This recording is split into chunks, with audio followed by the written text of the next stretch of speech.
তো একবার দুবার পাঠানোর পরে এবং আম শুধু পাঠায় না, পাঠিয়ে এবার জামাতের আমির বা সেক্রেটারি তারা টেলিফোন করে যে ভাই আপনাকে আম পাঠিয়েছে, ক্ষুদ্র এই উপহারটুকু নিয়ে আমাদেরকে করেন।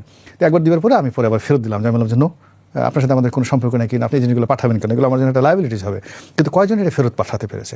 তো এইভাবে ধরেন অনেকগুলো জায়গা, ক্ষমতার অনেকগুলো জায়গা যেখানে তারা নিউট্রাল করার জন্য, নরম করার জন্য, তাদের পক্ষে আনার জন্য দে হ্যাভ ম্যানি পলিসিস। তো সেই পলিসিগুলো করে জামাত আজকের যে অবস্থাতে এসেছে, তাদের ধারণা হয়েছে, দে ইউজ টু বিলিভ যে তারা এই রাষ্ট্র পরিচালনা করতে পারে।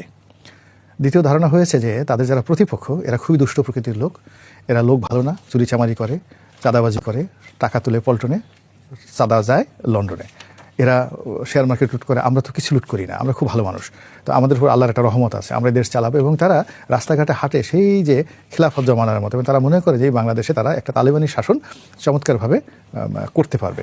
তো এই যে বিশ্বাস এবং অবিশ্বাসের দোলা, সেই দোলার মধ্যে যে তারা বিভিন্ন মানুষকে তারা কাছে নিচ্ছে, যেমন তারা এনসিপিকে নিচ্ছে। এখন আমরা এনসিপিকে নিয়ে কথা বলছি, কিন্তু আপনি যদি লক্ষ্য করেন একেবারে ডে ওয়ান থেকে আমরা যারা মিডিয়াতে আসছি আমরা সবাই বলেছি যে এরা জামাতের বাই প্রোডাক্ট। এমনকি অনেকগুলো আন্দোলন হয়েছে, যেমন ধরেন এই কোটা বিরোধী আন্দোলন, এই কোটা বিরোধী আন্দোলনের আমি কোনো নাম মেনশন করে বলবো না, এটা ফর্মুলেটেড বাই জামাত।